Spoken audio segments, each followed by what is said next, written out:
Hello friend, कल मैं आपको बताया था कि मैं अपने जो वेबसाइट है geniusacademy.org.in उस पर किताब के रूप में हम चर्चा किए हैं। यहाँ पर उपलब्ध कराए हैं, ठीक है ना। जैसे ancient history, modern history, ancient, medieval और मॉडर्न हिस्ट्री, ठीक है। उसी तरीके से हम ये इंडियन पॉलिटी भी दिए हैं। तो इसके हम लोग पढ़ेंगे सबसे पहले इसी के बारे में, और इसको बताए थे कल, पूरे बता दिए थे कि कैसे कैसे आना है, क्या क्या चीज इस वेबसाइट पर बहुत सारी चीजें दिया गया। तो और ये सारी चीजें मुफ्त में दिया गया, ठीक है। तो अब देखते हैं कि हम लोग पहला इसी में आते हैं। पहला चैप्टर कौन सा है?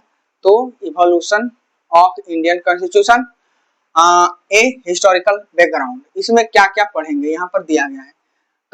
The regulating act of 1773, amending act of 1781, act of settlement जिसे कहा जाता है, ठीक है।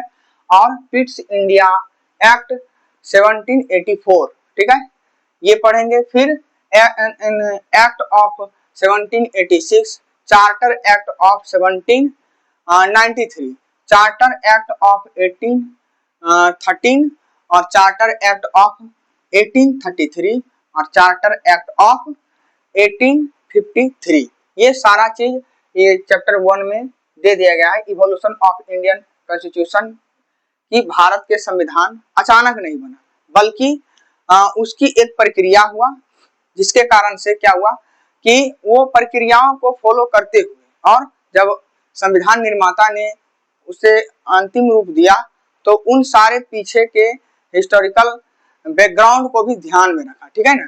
तो इसीलिए हम लोग जब इंडियन कॉन्स्टिट्यूशन को पढ़ने लगते हैं, ठीक है ना, पॉलिटिकल साइंस, इंडियन पॉलिटी में, तो हम लोग इस चीज को पहले पढ़ लेते हैं कि इवोल्यूशन ऑफ इंडियन कॉन्स्टिट्यूशन कैसे हुआ, और एक उसका मतलब एक जैसे हिस्ट्री है, हिस्टोरिकल बैकग्राउंड है, उसी के बारे में हम लोग देखेंगे। तो यहाँ पर क्या करना है, कल ही बताए थे, यहाँ पर क्लिक करना है, ठीक है। क्लिक करेंगे तो ये चैप्टर खुल जाएगा, ठीक है। अब यहाँ पर क्या आ गया, evolution of Indian constitution, heading है ए हिस्टोरिकल बैकग्राउंड। बहुत पहले इसको पब्लिश किए थे, ठीक है ना, और पब्लिक के लिए बहुत पहले से उपलब्ध है, ठीक है। अब आप लोग भी यहाँ पर आकर, जैसे कोई कहता है ना कि नोट्स कहाँ पे मिलेगा, तो नोट्स यहाँ पर लिखा हुआ है। आप इस वेबसाइट पर आइए और यहाँ से आप लिख सकते हैं इंपॉर्टेंट पॉइंट, ठीक है। तो पहला सब टॉपिक क्या है, history, the history of British rule in India and analysis of its evolution and legacy, माने इसका क्या विरासत है, ठीक है ना। History of British rule in India माने ब्रिटिश शासन भारत में जो हुआ उसका हिस्ट्री है, ठीक है। And analysis of its evolution and legacy, माने उसका क्या लीगेसी है, ठीक। तो देखिए इंग्लिश में लिखा हुआ है, कई लोग को लगता होगा कि इंग्लिश में लिखा हुआ है पढ़ने में खराब लगेगा, लेकिन ऐसी बात नहीं है। आप देखिए और पढ़ने की कोशिश कीजिएगा, सुनने की कोशिश कीजिएगा, तो धीरे धीरे आपका इंग्लिश मजबूत हो जाएगा। ये उन लोगों के लिए बोल रहे हैं जो रूरल एरिया से आते हैं, जो हिम्मत नहीं कर पाते हैं। थोड़ा सा हिम्मत कीजिएगा तो आपका इंग्लिश काफी स्ट्रांग हो जाएगा, खासकर वर्ड मीनिंग पावर आपका मजबूत होगा। जैसे देखिएगा यहाँ पर एक एक से कल्मिनेटिंग है, एस्टैब्लिशमेंट है, एस्टैब्लिश्ड है, मोनोपोली है, अंडर है, रॉयल है, इस सारा चीज जब पढ़िएगा, इसको आप रट कर नहीं किया जा सकता है, समझे। तो इंग्लिश का परमानेंट इलाज के लिए ही हम लोग इंग्लिश मीडियम में जैसे पढ़ते हैं, इसीलिए आप लोगों को भी प्रोत्साहन करेंगे। और हम तो खासकर हिंदी में ही बोलेंगे, लेकिन इसको पढ़ते जाएंगे, माने हिंदी इंग्लिश दोनों मिक्स चलेगा, ठीक है ना।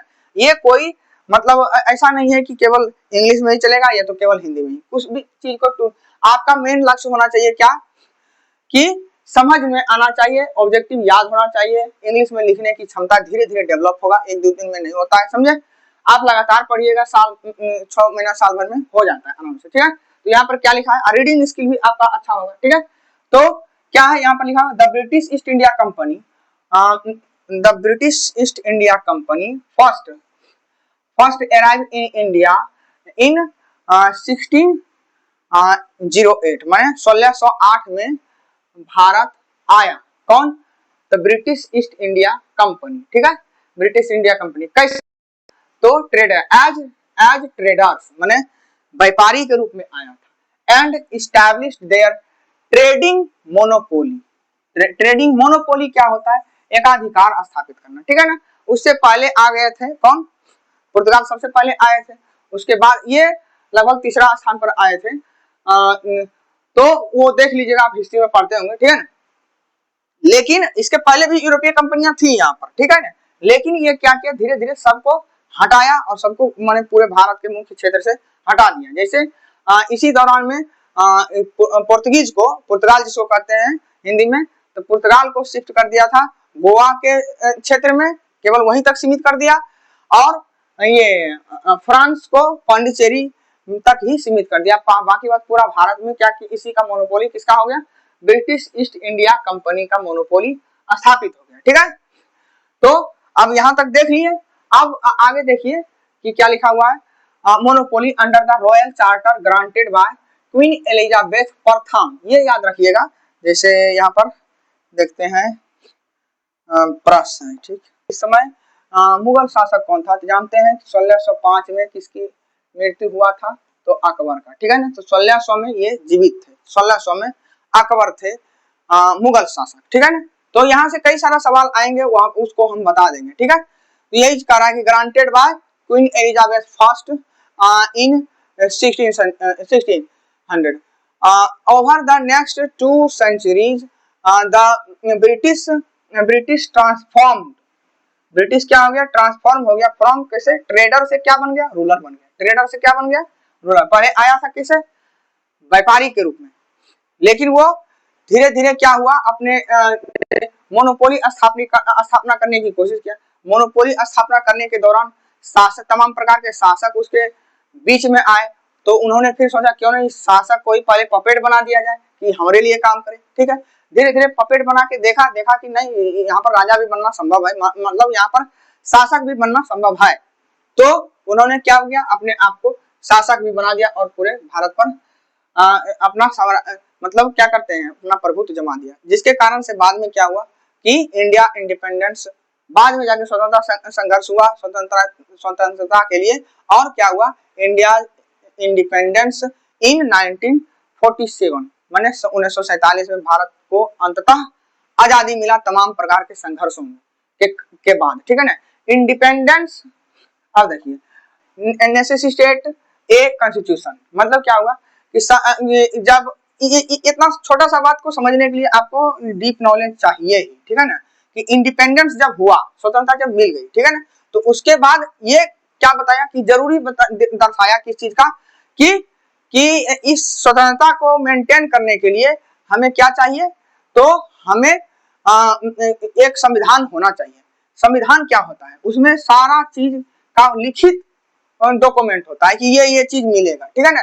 आखिरकार जब आजादी हुआ और देश तमाम प्रकार के जो छोटे छोटे राज्य थे वो भारत से आकर मिले, ठीक है ना। भारत से आकर मिले तो तब और उसका एक कुछ मतलब सहमति पत्र, जिसे उसको कह नहीं सकते, ऑलमोस्ट उसको कह नहीं सकते हैं कि सहमति पत्र है, लेकिन इस चीज पर ये सहमत थे, संविधान में उस चीज का चर्चा था। In order to do this a constituent assembly was established in 1946 में, ठीक है। And the constitution was ratified, मतलब क्या हो गया, 26 जनवरी 1950 को क्या किया गया, पूरे भारत में इसे लागू कर दिया गया, ठीक है ना। अब देखते हैं nonetheless British rule in the source of many aspects of the Indian Constitution। तो ब्रिटिश रूल जो था वो is the source of many aspects, माने कई तरह से भारतीय संविधान को बनाने में सोर्स के रूप में काम आया। क्या, तो ब्रिटिश रूल में जो हुआ था, ठीक है। The legal foundation for the structure and operation of British India's government and administration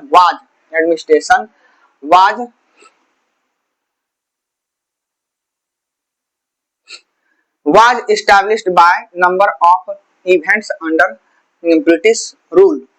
मतलब क्या हुआ, जैसे देखिए यहाँ पे से पढ़ते हैं, the legal foundation for the structure and operation of British India's government and administration was established by a number of events under the British rule। मतलब क्या हुआ कि जो हमारा लीगल फाउंडेशन आया इसकी बनावट का, समझ रहे हैं वो, और इसकी ऑपरेशन का, ठीक है ना, वो कई एक अचानक नहीं आ गया, बल्कि क्या हो गया कि नंबर्स ऑफ इवेंट्स, कई सारी घटनाएं हुआ उसके बाद आया, ठीक है।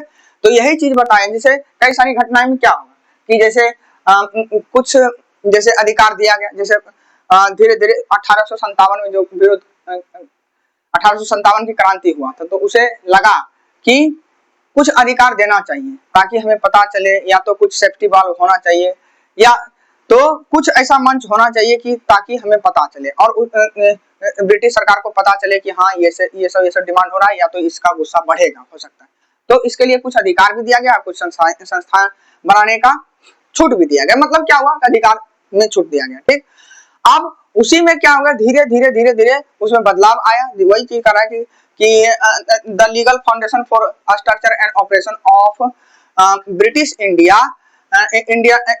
Government and administration was established bye A number of events under British rule. माने कई सारा इवेंट हुआ, कई सारा सुधार हुआ। तो उसके बारे में देखिए पीछे में बता दिए थे इस टॉपिक को शुरू करने से पहले।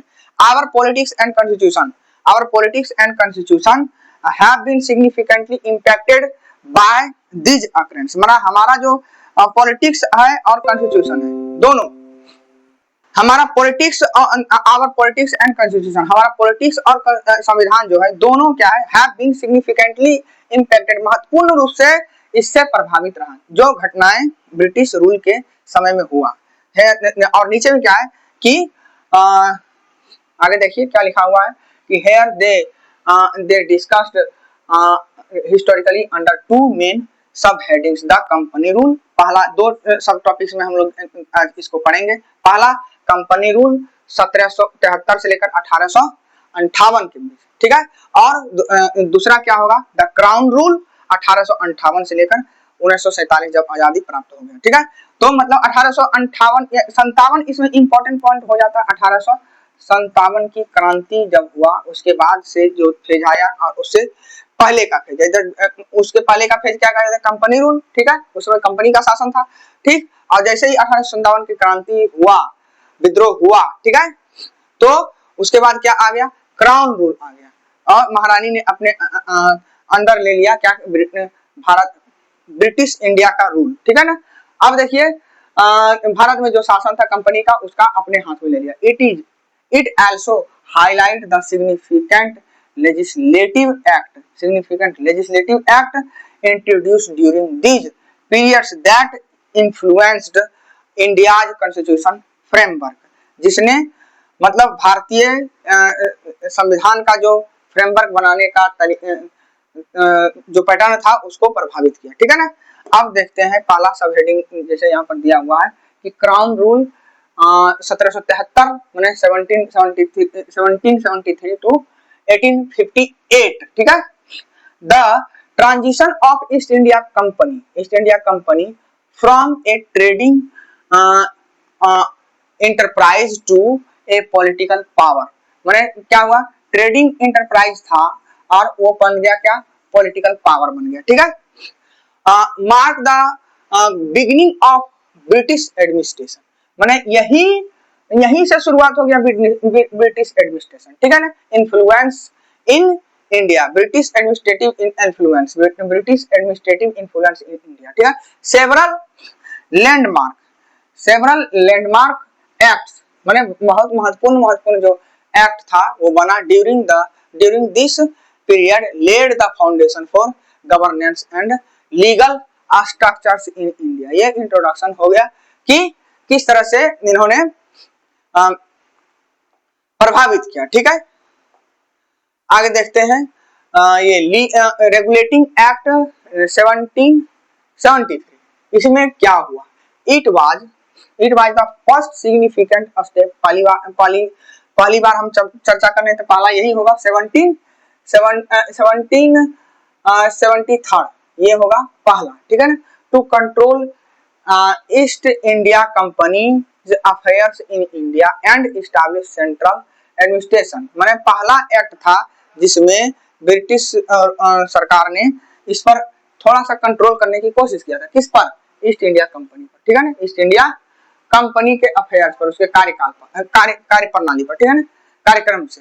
This act has significant constitutional significance because, माने ये महत्वपूर्ण है, सिग्निफिकेंट कॉन्स्टिट्यूशनल सिग्निफिकेंस है, ठीक है ना, ये महत्वपूर्ण इसलिए है, किस लिए कि it establish the framework for central administration, central administration का जो फ्रेमवर्क इस्टैब्लिश किया, कौन किया? तो रेगुलेटिंग एक्ट ऑफ 1773, ठीक। The act acknowledge the East India company companies political and administrative function for the first time, इन्होंने पहली बार एक्नॉलेज किया, क्या चीज एक्नॉलेज किया? तो क्या चीज एक्नॉलेज किया? तो ये पॉलिटिकल एंड एडमिनिस्ट्रेटिव फंक्शन, किसका? तो ईस्ट इंडिया कंपनी का पॉलिटिकल एंड एडमिनिस्ट्रेटिव फंक्शन को एक्नॉलेज किया पहली बार। It was the first action taken by British government, पहला एक्शन जो था ब्रिटिश गवर्नमेंट के द्वारा लिया गया था to control and regulate the company operation in India. तो क्या कहा कि कंट्रोल करने के लिए किससे और रेगुलेट करने के लिए कंपनी का जो कार्यक्रम था, कार्य प्रणाली था, कार्यक्रम था, ठीक है ना, वो इंडिया में जो था उसको पहली बार कंट्रोल, उस पर एक्शन लिया गया कंट्रोल करने के लिए, ठीक है। अब देखते हैं आगे, देखिए दिस एक्ट्स की फीचर वर एज फॉलो, मतलब नीचे में दिया गया है कि इसका की फीचर माने महत्वपूर्ण विशेषताएं इसकी क्या थी। तो पहला क्या है? गवर्नर बन गया क्या? गवर्नर जनरल ऑफ बंगाल बना, ठीक है ना। This act designated the governor of Bengal as a governor general of Bengal, क्या बना? तो गवर्नर जनरल ऑफ बंगाल बना, ठीक है ना, यहाँ पर लिखा गया, हाईलाइट करके दिया गया है, तो इसको देख लेना, ठीक है ना। अगला, created an executive council of 4 members, कितना मेंबर? ये याद रखना है, 4 मेंबर दिया गया। किसकी चर्चा कर रहा है? रेगुलेटिंग एक्ट 1773 की चर्चा किया जा रहा है, ठीक है ना। Subordinate of presidency, subordination of presidency, the governor of Bombay and Madras were made subordinate to the governor of Bengal, इसके अधीन ला दिया गया, ठीक है। सेंट्रलाइजिंग द पावर, जैसे मान लिया जाए कि पहले क्या था, पहले डिसेंट्रलाइज कर दिया गया था, पहले मतलब तीन पॉइंट बना था शासन करने का। पहला था बंगाल, दूसरा बॉम्बे और मद्रास, बॉम्बे और क्या था यहाँ पर है बॉम्बे और मद्रास था, ठीक है ना। तो दोनों को क्या कर दिया? बंगाल के अधीन ला दिया, ठीक है ना। फिर से बाद में करेगा फिर उसको स्वतंत्र, लेकिन यहाँ पर क्या किया? 1873 के रेगुलेटिंग एक्ट में क्या कर दिया कि इसके अधीन ला दिया, ठीक है। सुप्रीम कोर्ट इस्टेब्लिश्ड, कब सुप्रीम कोर्ट? ये बहुत महत्वपूर्ण सवाल है, ऐसे तो जहां पर जो भी लिखा है वो सब महत्वपूर्ण है, ठीक है ना।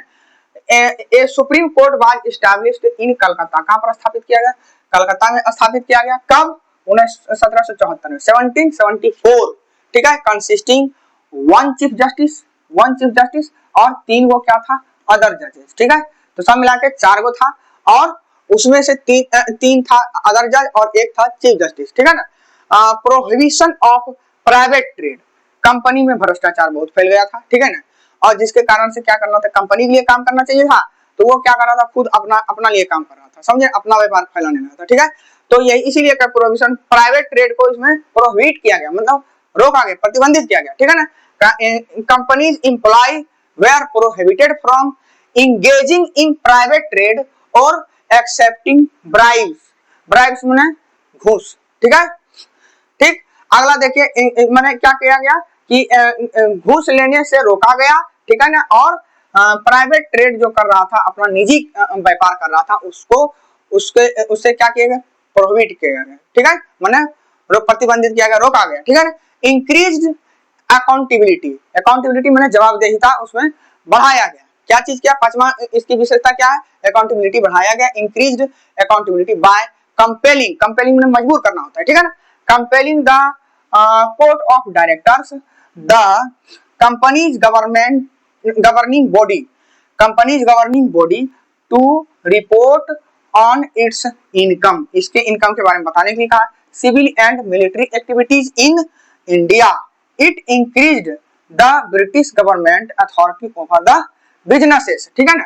तो क्या किया, by compelling the court of director the company governing body, ये कोर्ट ऑफ डायरेक्टर क्या था, कंपनी का गवर्निंग बॉडी था, टू रिपोर्ट, माने कोर्ट ऑफ डायरेक्टर को क्या कर दिया गया, कंपेल किया गया, किस लिए, टू रिपोर्ट इट्स इनकम, माने आपको इसका इनकम बताने के लिए, सिविल एंड मिलिट्री एक्टिविटी बताने के लिए, जो जो कर रहा है वो सारा चीज रिपोर्ट देने के लिए कहा गया, जिसके कारण से इसमें क्या गया, it increase the British government authority over the businesses, माने कंपनी के बिजनेस पर क्या किया गया, अथॉरिटी बढ़ाया इसने, ठीक है ना। अब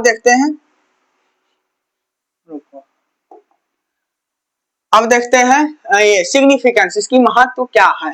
तो this act mark the beginning of British parliamentary control, British parliamentary control सबसे पहले इसी रेगुलेटिंग एक्ट 1773 में आया, ठीक है। अब in India company and introduce the centralised administration in India, मैंने सेंट्रलाइज्ड एडमिनिस्ट्रेशन इंडिया में लाया, ठीक है ना। क्यों, क्योंकि जैसे मद्रास और बम्बई को क्या किया था कि बंगाल के अधीन कर दिया था, ठीक है ना, इसलिए क्या कहा जाता है, सेंट्रलाइज्ड। रेगुलेटिंग एक्ट 1773 क्या किया था, सेंट्रलाइज्ड एडमिनिस्ट्रेशन लाया इंडिया में, ठीक है ना, ठीक है, ब्रिटिश इंडिया जिस समय था। तो amending act of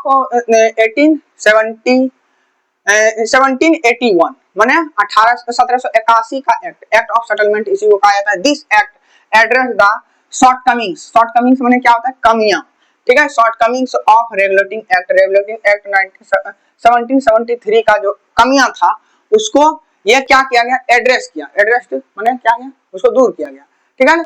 redefined the relationship between the supreme court and क्या, गवर्नर जनरल, इसके दोनों के बीच के क्या किया गया, क्या रिलेशन रहेगा, किसके पास कौन सा पावर रहेगा, उसको इन्होंने फिर से रिडिफाइन किया। Following were the features of this act, माने इस एक्ट का क्या क्या फीचर था यहाँ पर दिया गया, ठीक है, किसका, 1781 वाला, ठीक है ना, 1700 exempted from jurisdiction governor general and its council as well as the company servant को भी were exempted from the supreme court jurisdiction for official action, माने ऑफिशियल हैसियत पर, माने ऑफिस के हैसियत पर जो काम करेगा उसको क्या किया, सुप्रीम कोर्ट से के जुरिस्डिक्शन से बाहर किया गया, ठीक है ना, ताकि आजादी मिल सके। यदि कंपनी माने ब्रिटिश सरकार के हित में, या तो ब्रिटिश कंपनी जो था वो ईस्ट इंडिया कंपनी, उसके हित में यदि कोई काम करता है सरकार, और यदि इलीगल काम भी हो जाएगा जो सुप्रीम कोर्ट के खिलाफ माने नियम के खिलाफ रहेगा, तब पर भी उसको क्या किया, उसको एग्जेम्प्ट किया गया, माने उससे उसको मुक्ति दिया गया, ठीक है, मुक्ति दिया गया मतलब उस पर कार्रवाई नहीं होगा, जब तक वो ऑफिशियल हैसियत पर, निजी काम में जैसे शामिल हो जाएगा तो क्या हो जाएगा, उस पर एक्शन होगा, ठीक है। तो यही चीज कहा गया। Exclusion of revenue matters, revenue matter को क्या किया गया, एक्सक्लूड किया गया, ठीक है। Revenue related issue were removed from the jurisdiction of supreme court, ठीक है ना, रेवेन्यू रिलेटेड जो इशू था वो सुप्रीम कोर्ट से निकाल दिया गया, सुप्रीम कोर्ट के अधिकार क्षेत्र से क्या किया, जुरिस्डिक्शन ऑफ सुप्रीम कोर्ट से क्या गया, रिमूव कर दिया गया, ठीक है। Personal law the act mandate the Hindus and Muslim be tried according to their respective personal laws, respective personal law को क्या किया गया कि जैसे हिंदू के लॉ के अनुसार काम होगा, और मुस्लिम का मुस्लिम, मतलब रेस्पेक्टिव पर्सनल लॉज, ठीक है ना, उसका हिंदू का अलग पर्सनल लॉ, मुस्लिम का अलग पर्सनल लॉ, ठीक है। Appeals to governor general in council, appeals from provincial court, माने प्रांतीय कोर्ट जो रहेगा, were directed to the governor general in council, council में इसको डायरेक्ट करेगा, by passing the supreme court को क्या किया गया, बाईपास कर दिया गया, ठीक है। अब अगला देखिए, रेगुलेटिंग पावर क्या दिया गया, the governor general in council was empowered to, governor general in council को क्या किया गया, एम्पावर्ड किया गया, frame regulation for provincial court, ठीक है, वाज एम्पावर्ड टू फ्रेम माने बनाएगा क्या, रेगुलेशन फॉर प्रोविंशियल कोर्ट, उसको ये पावर दिया गया गवर्नर जनरल काउंसिल को कि वो क्या करेगा, प्रोविंशियल कोर्ट के लिए रेगुलेशन के लिए जो फ्रेम बनाएगा, ठीक है। अगला देखते हैं, significance of amending act 1781, the act clarify legal ambiguity, legal ambiguity में क्या होता है, दुविधा वाला। जिस शब्द का दो अर्थ निकले उसे क्या कहा जाता है, एम्बिगुअस, समझे, एम्बिगुअस वर्ड। तो एम्बिगुटी को क्या किया गया कि खत्म किया गया। इंश्योर ए मोर हार्मोनियस रिलेशनशिप, हार्मोनियस माने सामंजस्यपूर्ण होता है, ठीक है। Harmonious relationship between the jury and executive, ठीक है। एग्जीक्यूटिव और ज्यूरी मतलब होता है न्यायपालिका, ठीक है ना। आगे देखिए न्यायपालिका से संबंधित, ठीक। अगला देखते हैं पिट्स इंडिया एक्ट 1784, 84 में आएंगे। This act further tightened British government control over the East India company, अपने नियंत्रण को और बढ़ाया, किस पर, तो ईस्ट इंडिया कंपनी पर। और किसके द्वारा, तो ड्यूअल सिस्टम ऑफ गवर्नमेंट, ठीक है। तो दोहरी सरकार की दोहरी प्रणाली को यहाँ पर लागू करके इसको कंट्रोल को बढ़ाया गया, ठीक है। की features of Pitt's India act 1784, इसका क्या महत्वपूर्ण विशेषताएं थे यहाँ पर दिया गया है, ठीक है। अब देखते हैं, इसको यहाँ रखना चाहिए। हाँ, अब देखते हैं कि क्या किया गया था। तो सेपरेशन ऑफ फंक्शन, क्या सेपरेशन ऑफ फंक्शन में किया गया था, तो डिस्टिंग्विश द एक्ट डिस्टिंग्विश्ड, अंतर विभेद पैदा किया गया, किसके किसके बीच, कॉमर्शियल और पॉलिटिकल फंक्शन के बीच। पॉलिटिकल फंक्शन है कंपनी का, कॉमर्शियल फंक्शन क्या है, पॉलिटिकल फंक्शन क्या है, इसके बीच में क्या किया, अंतर स्पष्ट किया, ठीक है। बोर्ड ऑफ कंट्रोल, एक new body board of control का स्थापना किया गया, और कोर्ट ऑफ डायरेक्टर जो पहले से चल रहा था उसको भी कंटिन्यू रखा गया, ठीक है ना। लेकिन क्या इसमें याद रखने की चीज है, board of control was created to manage the political affairs while the court of director continue to handle the commercial matters. Court of directors जो था वो कमर्शियल मैटर को देखता था, और बोर्ड ऑफ कंट्रोल था वो पॉलिटिकल अफेयर्स को देखता था, पॉलिटिकल अफेयर्स को, ठीक है। और ये कोर्ट ऑफ डायरेक्टर किसको देखता था, कमर्शियल मैटर्स को, ठीक है। As a result establish the double government system, double government system का स्थापना हो गया, किसमें, 1784 की बात कर रहा है, ठीक है ना। सुप्रीम कंट्रोल किसका रहा, the British government assume supreme control रखा किस पर, कंपनी के एडमिनिस्ट्रेशन पर। Therefore the act was important two reasons, ये दो रीजन के कारण से ये इंपॉर्टेंट है। पहला रीजन क्या है, for the first time company the territory in India were referred as the British possession के रूप में इसको रिकॉग्नाइज किया गया। दूसरा क्या इंपॉर्टेंस है, तो British government was granted ultimate authority grant किया गया इसको, ब्रिटिश गवर्नमेंट को, ठीक है ना कि कंपनी को, ठीक है ना। तो the company operation and management in India, यहाँ तक बताए हैं, ठीक है। अब देखते हैं इसकी विशेषताएं क्या, significance of Pitt's India act 1784, इसकी विशेषता क्या है, the act formalize the dual government system and consolidated the British authority. यदि निष्कर्ष के रूप में देखेंगे तो यही दो चीज पढ़े हैं, ठीक है ना। क्या क्या चीज पढ़े हैं, तो डुअल गवर्नमेंट सिस्टम आया इसमें, और कंसोलिडेट और इसके अथॉरिटी को मजबूत किया गया, ठीक है। अब आगे देखते हैं, आगे एक्ट ऑफ 1786, एक्ट ऑफ 1786 में क्या है, this act was passed to accommodate, इकट्ठा करना, the demand of Lord Cornwallis upon his appointment as the governor general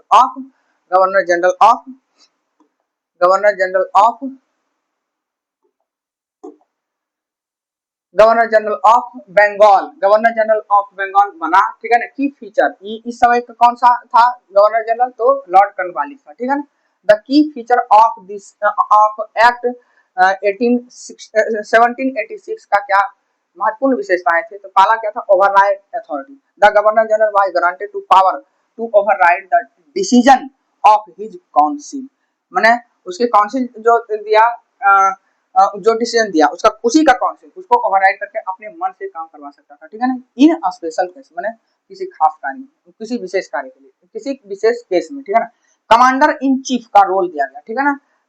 Lord Cornwallis was the appointed as the commander in chief for of British Indian army का क्या गया, commander in chief घोषित किया गया, ठीक है, गवर्नर जनरल। सिग्निफिकेंस क्या रहेगा, एक्ट ऑफ 1786 का सिग्निफिकेंस क्या है, the act establish the president for granting overriding power, मैंने ओवरराइडिंग पावर जो गवर्नर जनरल को दिया गया उसका पहला मैंने झलक था, समझ रहे, एनहांसिंग द सेंट्रलाइज्ड अथॉरिटी को और मजबूत किया। ठीक है, आगे देखते हैं चार्टर एक्ट ऑफ 1793, 1833 एंड 1853 को।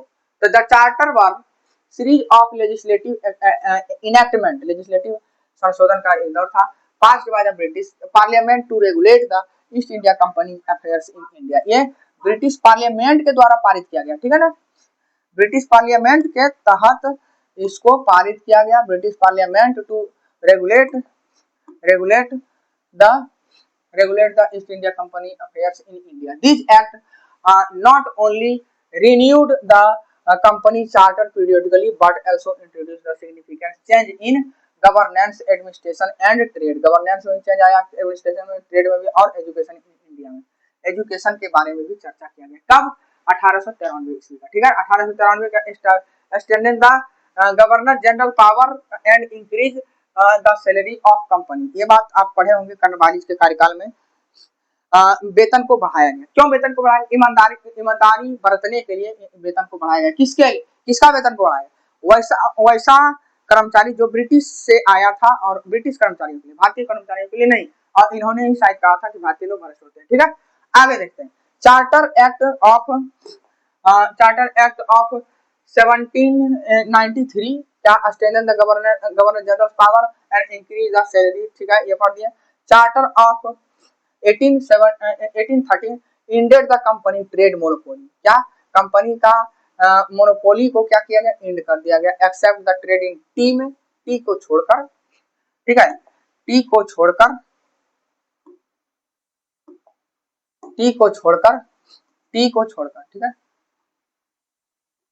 टी को छोड़कर और ओपियम को छोड़कर, ठीक है ना, अफीम को छोड़कर, बाकी बात की जगह पर क्या कर दिया गया?